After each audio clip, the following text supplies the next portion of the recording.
Okay friends, one of the first things we need to do to get started on this job is to safely raise and support the truck. After you've done that, remove your center cover here, and then remove all 6 of your 21mm lug nuts and get the wheel off.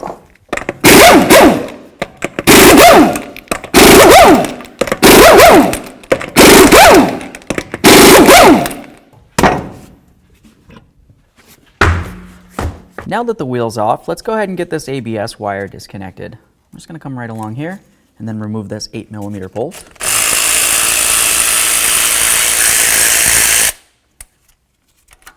Now let's go ahead and remove our anchor bolt for our flex hose for the brakes.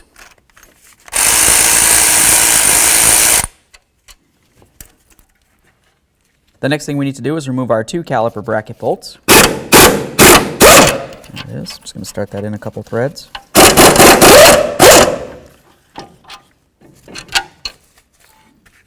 Now we're going to remove our caliper and we're going to hang it so it puts no pressure on the flex hose. Let's remove the rotor. Let's go ahead and remove our vacuum lines here. Let's go ahead and remove this little center cover. Now let's remove our axle nut. Now we're just going to push on this axle stub here. If it doesn't move, just go ahead and put the nut back on a few good threads and then give it a couple loving bonks with a hammer. Now let's go ahead and get this off of here. Let's go ahead and follow that ABS wire. Just continue disconnecting it up along the way here. Comes up to this area. Come in from the back. You're going to see you have a little push button. Go ahead and push on that and then separate the two. Now let's go ahead and get our cotter pin out for our tie rod. Set that aside for recycling. Let's remove the nut. Now we're going to use a hammer and we're going to hit right on the knuckle right here to try to break this free.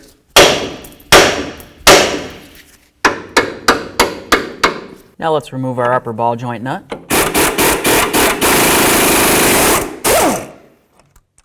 Now we're just going to separate these two. So now we're just going to go ahead and put that nut on just a couple small threads here. That's going to help prevent this knuckle from falling down when we relieve the lower ball joint. The next thing I want to do is pull down on the upper control arm, and we're going to put it just like this so it leaves a nice gap between the knuckle and the nut itself so we can move down to the lower ball joint. Let's just leave this on a couple threads. Now the next thing that we need to do is carefully bonk on the knuckle and try to separate the ball joint from it.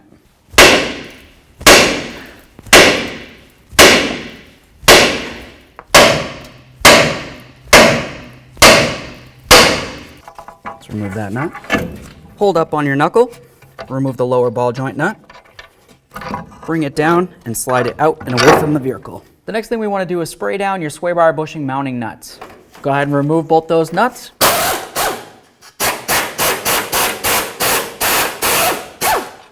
just going to lift up on this piece right here.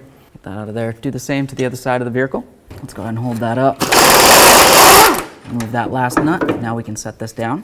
Let's go ahead and put a nice collection bucket under here for recycling our contaminants. Now the next thing we need to do is clean down the area on the differential where the axle goes in.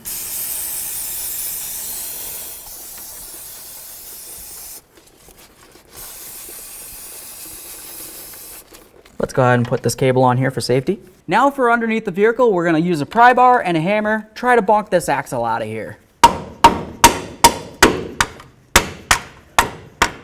There we are. All right, now let's go ahead and pull this out of here. There it is, friends.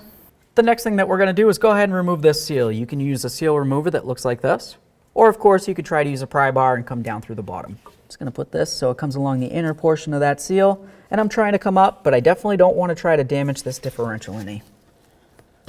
I can see that's pulling apart the inner aspect of the seal, but we want to get towards that outer part that's going into the actual differential.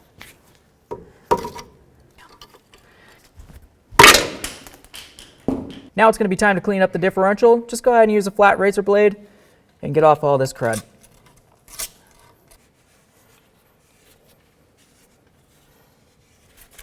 Now it's going to be time to get ready to install our seal. Before we can do that, you want to look at the back side. Go ahead and use a little bit of petroleum jelly and go right along this lip right here. It's going to be super important because there's a very small spring in there and you don't want it to break free during the installation process. You can also take a small coating and just go along this inner aspect right here, and you'll notice that it already has a sealant right there. We're going to go ahead and set this up so it's lined up with the hole inside the differential. We want it to be as flush as possible. Now I'm just going to go ahead and use a nice flat plate, so it's going to press up against that seal for me, and then I'll use a driver to bunk this in there.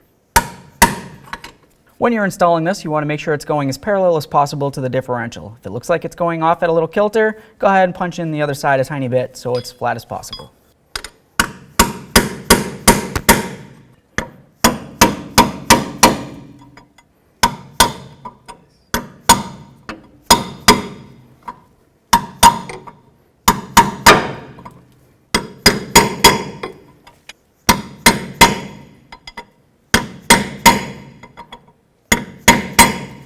It's super important when you do this that you're not bonking on this area right here or even on this lip. Try to get along that outer edge, the area that's going to be pressing up against directly to the differential.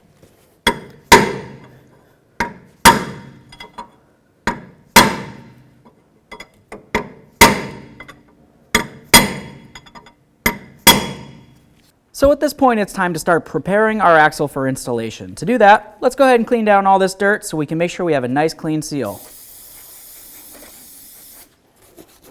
Okay friends, now it's going to be time to install the axle. Let's go ahead and carefully slide it in so it goes past that seal. Once it looks like it's going in, just go ahead and give it a little bonk. There we are. I can tell that it's completely situated. I'll give it a nice tug down at the end here near the differential. Just make sure it doesn't pop back out. All right, let's go ahead and clean down this area.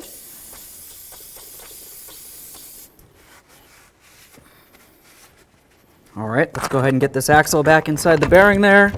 We're going to slide the knuckle up so we can get the ball joint started on the lower aspect here. There we are. Go ahead and give that axle a nice wiggle, and it should want to set right in, and then it's going to be coming out the other side here. Let's snug this up. Now we're going to torque this to 85 foot-pounds, and then we'll continue on to putting on the cotter pin.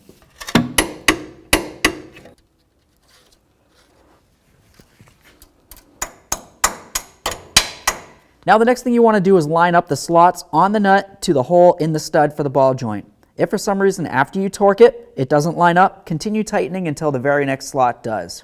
The next thing we need to do is get our axle inside the knuckle as we push the knuckle up. You want to be very careful not to damage your internal seal.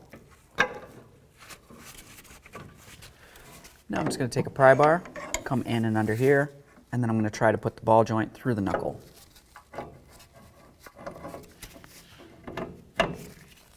Go ahead and start that nut. Snug it up.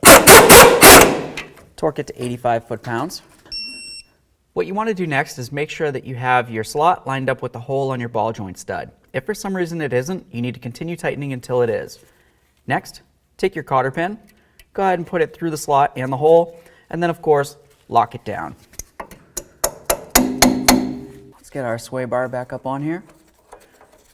Start on both of the nuts, snug them up, and torque them to 41 foot-pounds.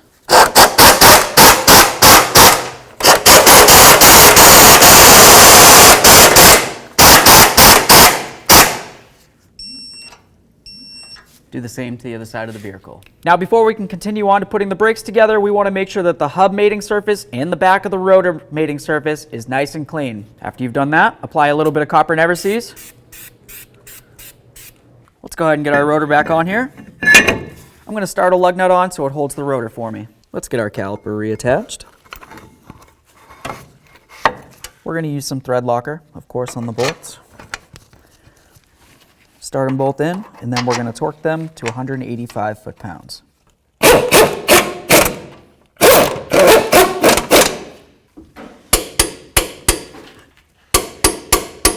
Let's get our vacuum lines reattached. Now we're going to reconnect in our bracket.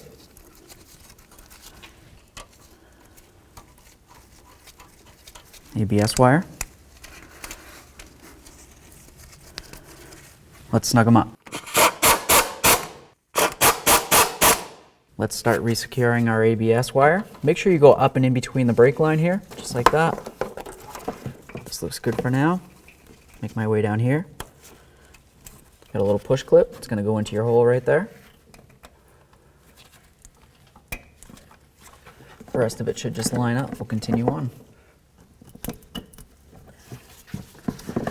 Making our way up here, let's make sure we reconnect in our ABS wire, listen for a click, and then of course give it a nice tug. After that, you want to make sure that you secure it back in up here.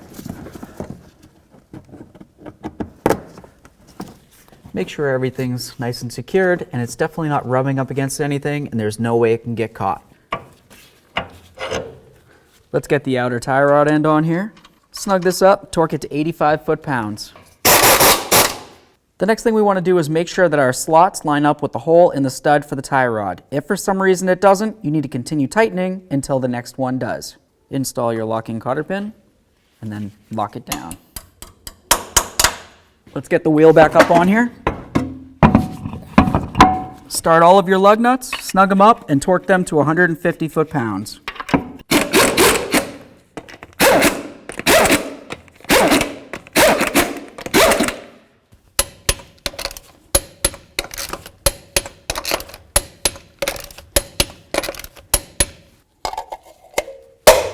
Torqued. Okay friends, so that's pretty much it, aside from making sure you pump up that brake pedal and then get yourself safely down to an alignment shop.